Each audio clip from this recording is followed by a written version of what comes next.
I think this thing is going to do the trick.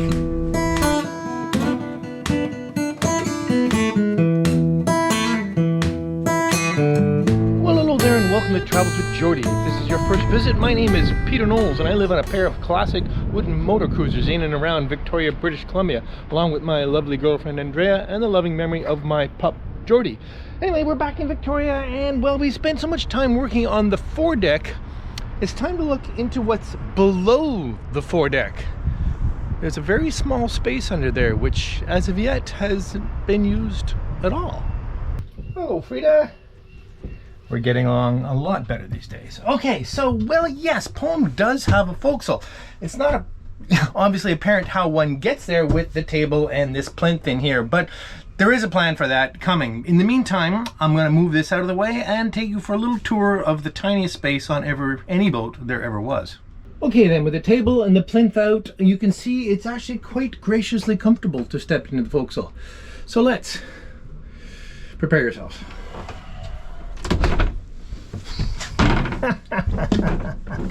Yes, the forecastle is indeed one tiny, miserably filthy space. Look at the mold. I've used the whole thing as a temporary chain locker, trying to move the chain as far aft as possible because many of you know that it's way too much chain for Poem, and this never really got done properly.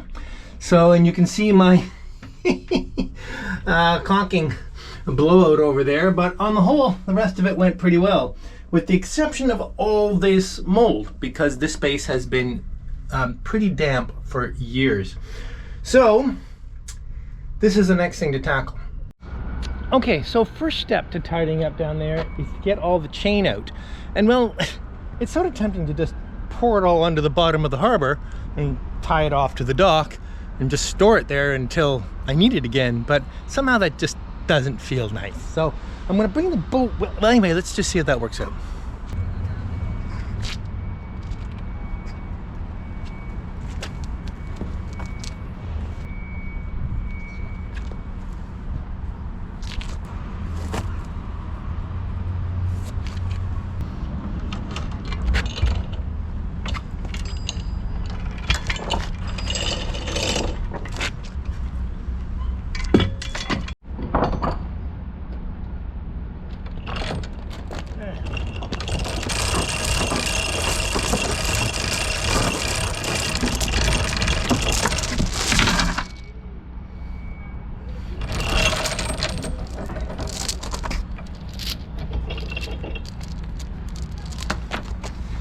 Now that was a very good example of what's called castling. You'll have noticed as I piled the chain in the same spot, it basically builds up due to the basic friction in the way it naturally kind of piles.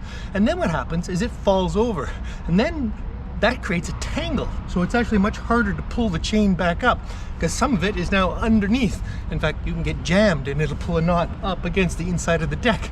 Not good. Castling is a classic problem with chain. There are some ways around it. We'll talk about that.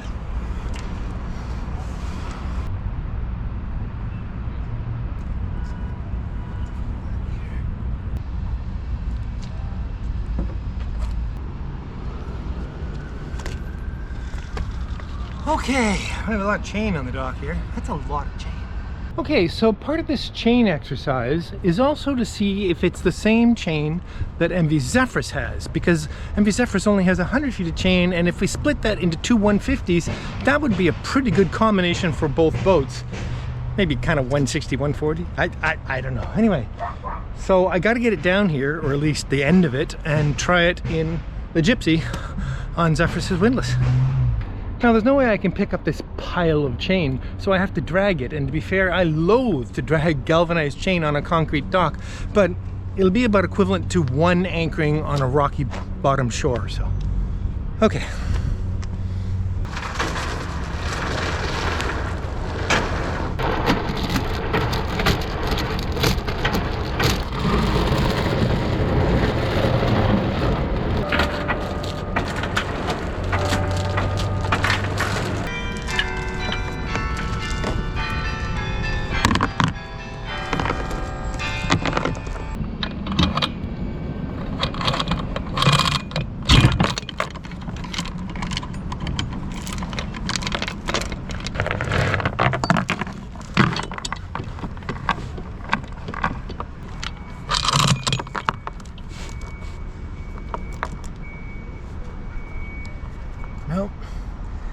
It's not the same chain. I suppose I could have done this by measuring it.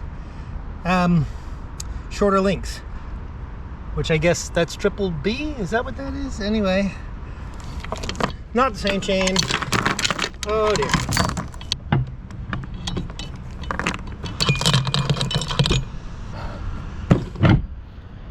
Okay. Okay, time to dive in. This is going to be miserable. Okay, let's get some of this temporary chain locker stuff out. This was definitely a bit of desperation, but it did mean I could cruise. I have some ideas for what is going to make an ideal chain locker in the future. Keep in mind what I said before about castling. Where's my screw gun? Don't even know.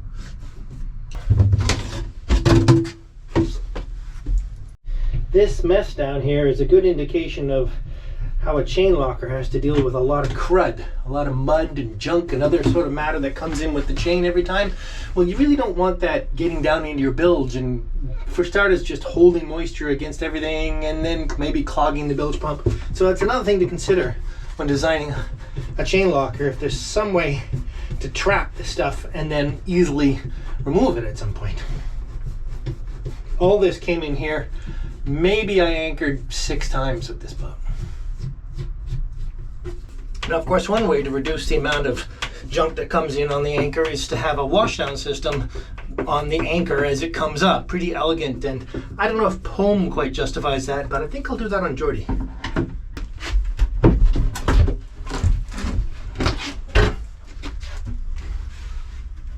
Okay, so I have a 2-pronged approach to dealing with all this. The first prong is this product. It's called 30 Seconds Spray and Walk Away. Well, not quite. I'm not promoting the product. I've used it before though, and it's pretty good for cutting mold and mildew. It's mostly bleach. I don't know what else there is in here. I'm not too worried about it. I learned something about building houses in Nova Scotia by the sea. A lot of white trim, and the constant humidity of the sea air would make black mold form on that white trim. And all the other people in the neighborhood were constantly bleaching their houses, and they look nice and white for about 2 weeks. I discovered quickly that bleach, you chemists will correct me on this, certainly bleaches mold, but I'm not sure it entirely kills it. But you know what does? A very, very simple product you can buy in any grocery store. Borax. It's amazing stuff. So I would bleach it first, clean it in other words, and then hit it with borax and no mold for a year. For a year. Anyway, so I've been spraying the inside bilges of all the boats with borax for years now, and well, except for up here. And I really, really believe in it. That and tea tree oil, but we've talked about that before. Okay, so I am going to mix up, and I have here, half and half solution of this 30 seconds and water. And I'm going to spray it everywhere in here, but there's a trick to that. This has got bleach in it, so I hold my breath and I spray for a bit and I stick my head out the hatch here and get a couple of fresh breaths, because no one likes bleach in their lungs. It doesn't feel good. Okay, let's get started.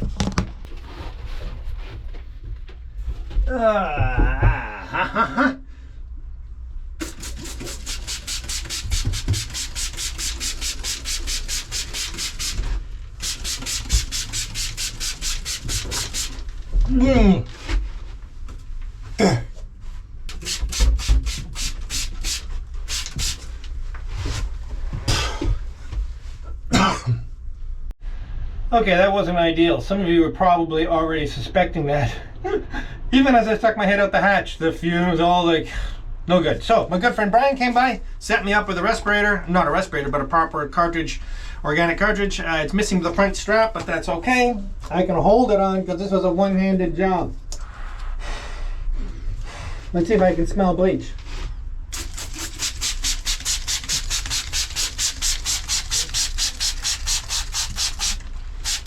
Yeah. So far, okay. That was the way to go.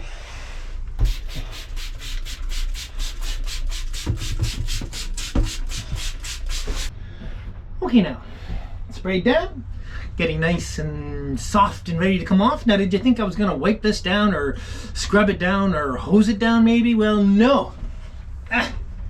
I I bought the smallest pressure washer you can get. It's kind of cute. Let me show you. Got this little thing at Home Depot here in Canada for $98. Anyway, 1700 psi. The most important thing about it is that of all the small pressure washers, it still has a proper fan nozzle. It does come with one of those silly rotary things, and I've never liked those things, but this should do the trick. Anyway, let's see what we think. It's also nice because it has a shutdown. I think I like this thing. All right, let's see.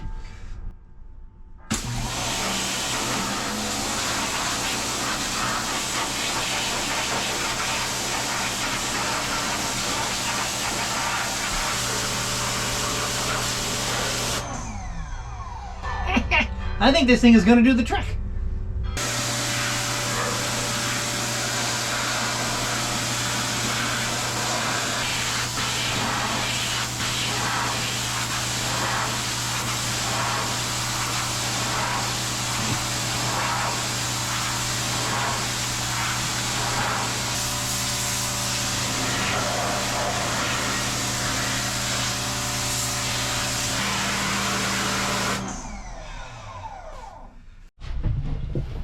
Well, now that is a substantial improvement.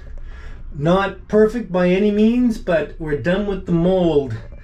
Now, the truth is, the only part of this that will be exposed when I'm done will be the overheads. So I do have to clean them up quite a bit more, sand and repaint. But all the inside of the hull will get sealing on it, and of course, none of that will be exposed afterwards. I actually don't approve of painting the inside of hulls, but I have this to contend with. All right then. All right. I've got to make some little covers, little round covers for the holes in Pome's foredeck. And I believe I brought enough stuff down from Genoa to do that. If I can just find it all. What I don't have is any sort of plywood table. Whoa, that's a heavy mountain. Okay, so let's see if I can simulate that with a table saw on some tools. Yeah, that's good and flat. And my drill press. Okay. A little tug going to work.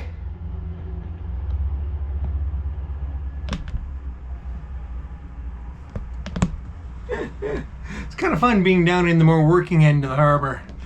Okay, I think that's my cutting bin. Yes, it's got it. Oh, for crying out loud.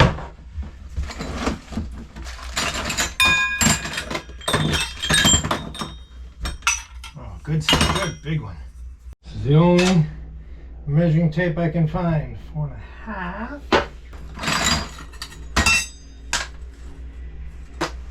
Done. Now we just need a mandrel that doesn't have a drill bit in it, which is handy, and I seem to have one. And we're off to the races.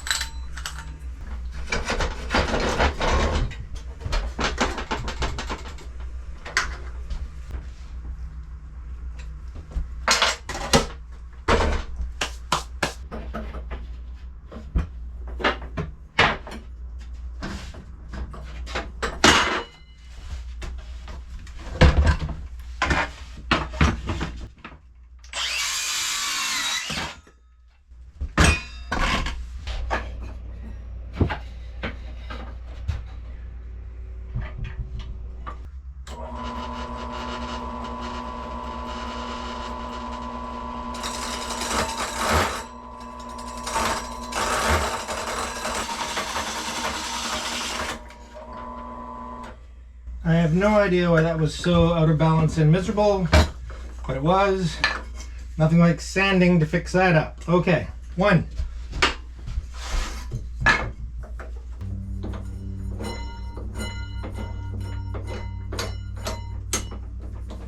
It's because the base is crooked.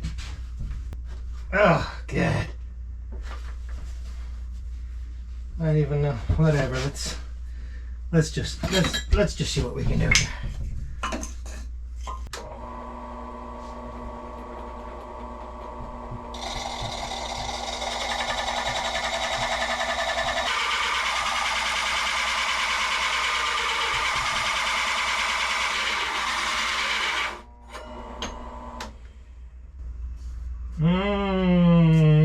This goes fast. Would make any more sense? Like, what if we went fast? Let's go fast, eh? Yeah, let's go fast. Okay. Now you're in for it.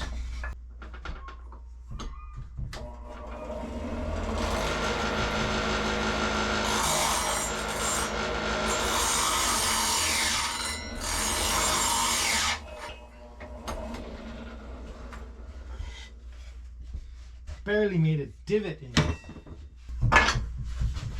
You're retired.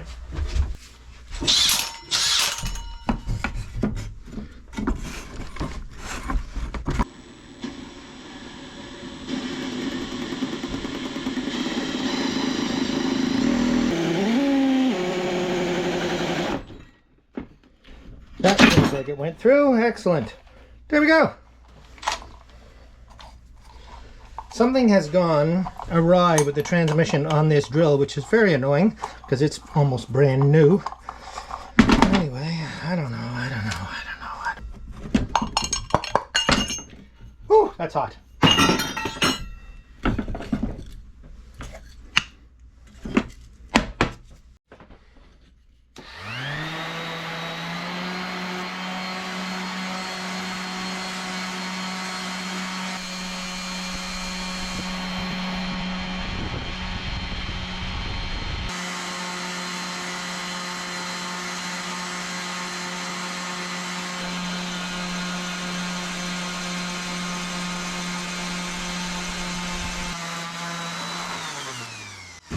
Okay then, and that little divot is actually not a problem, and I'll show you why shortly. Okay, that actually went, well, it was miserable. And back aboard home, we can get geared up to install these. These two, you can see what I'm up to, but there's also two more holes I have to deal with here, and they're also pretty straightforward. They're the switches for the windlass. And I'll just get these out of the way. I'm going to wire them up from below because they stick down plenty far. I can easily connect them up from below. My favorite butyl tape.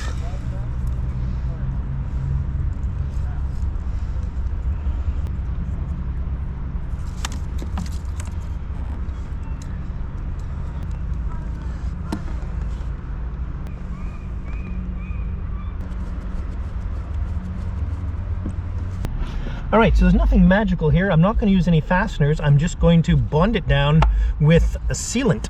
And to avoid making a huge mess, I'm going to lay lots of tape down first.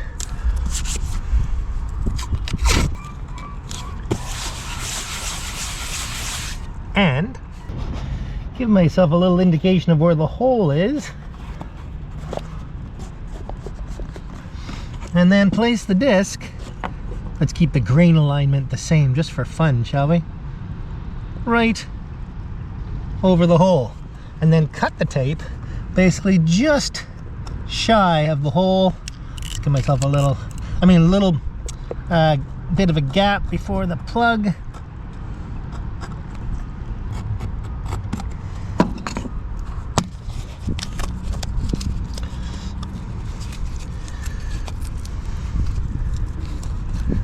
I'm going to say that didn't work quite as perfectly as I was hoping, but I'm not going to feel too bad about it. I'll make a couple of improvements here. And then I'll tape here in a correspondingly tiny gap.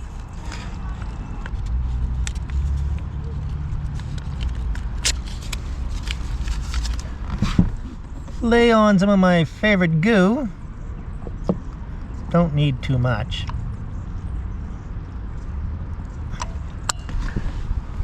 Give this a little scooch. Wish I wasn't working quite so close into a corner here, but I think this will work.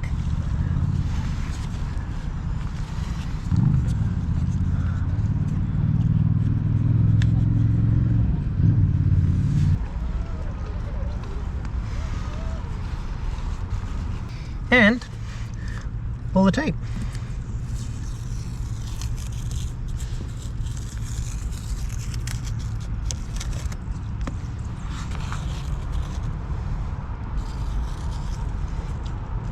Alright then, so you can see the problem here. I got to cut a little bit off the back. In the previous setup, this previous piece had a big notch out of it, which I thought was an ugly way to do that. So I'm actually very glad I replaced that. Okay, so I'm just going to guess I need to take off, just about a quarter of an inch. Quarter of an inch at a bit of a slope. Right about... Beauty.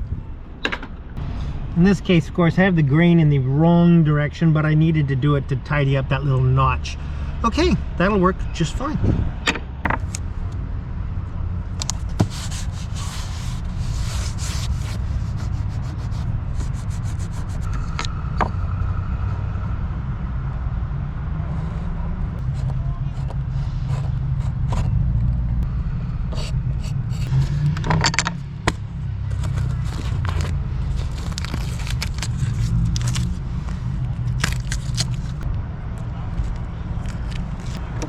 A little bit of fine-tuning here.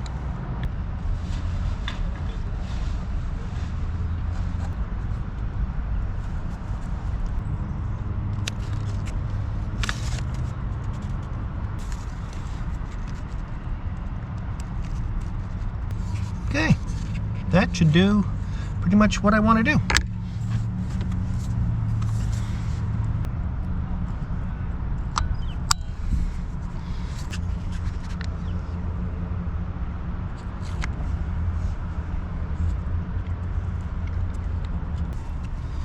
And now the miserable part.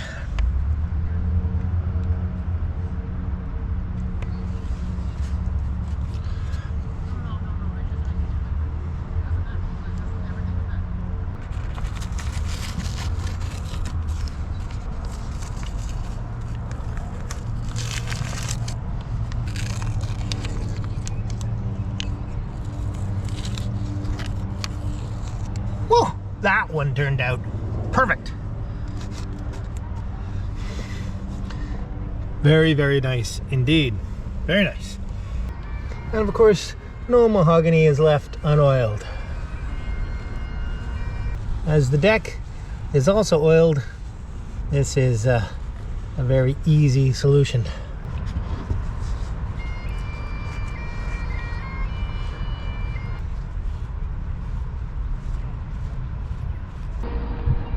Well, with that, the forecastle on Pome may actually be watertight, which would be fabulous, and that was really the exercise of getting it cleaned out and getting it sealed up, because I'm going to spend the next couple of weeks or so just paying attention to how that's working down there, and if it is indeed dry, well, then we can start a project down there.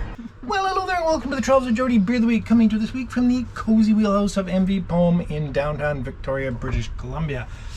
We have a special treat of a beer this week. Terry Williams, thank you Terry, went to some trouble to arrange to have 6 of these lovely Australian beers here for us. And what can you tell us about them?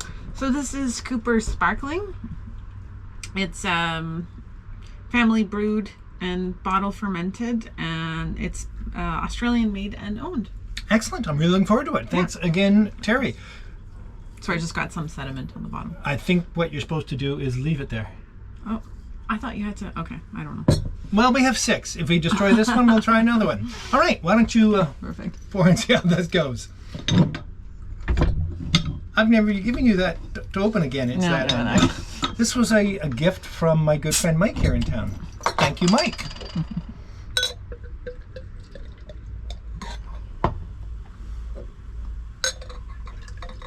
Looking forward to this. Mm-hmm. All right, we're going to start with little short glasses? Yeah. Cheers. Cheers. Ooh. Sparkling, yes. Ooh, that's good. Probably a good thing you started. Oh, and buttery. Malty, yummy. That's really very really good. nice. And no sense of the turbidity, so you probably did the right thing. I think so. Anyway, that's excellent. And we have Really several yummy. more. Thanks again, Terry. Okay, Thanks, Terry. Let's jump right in. Who was last week's winner of a Travels with Geordie t-shirt? The last week's winner was Graham Sailing Skeptic. Graham, I hope you know how to get a hold of us, but Cheers. if not, it's an email at swag@travelswithgeordie.com, and we'll make sure you get your shirt. Cheers. And we have several new crew members. This being the first week of the new full system called Crew. So anyone who helps out with the show is a crew member, and we have a crew members coming to us from Patreon, and that is Alessio Gnocco. Gnecco. Alessio. Sorry. Thank you very much, Thank Alessio. you. Cheers. Cheers, and welcome aboard as crew. Also coming from PayPal, we have 2 new crew members. I've got Steve Gorslin and John Hillman. Thank you ever so much Thank to you. both of you coming aboard as crew.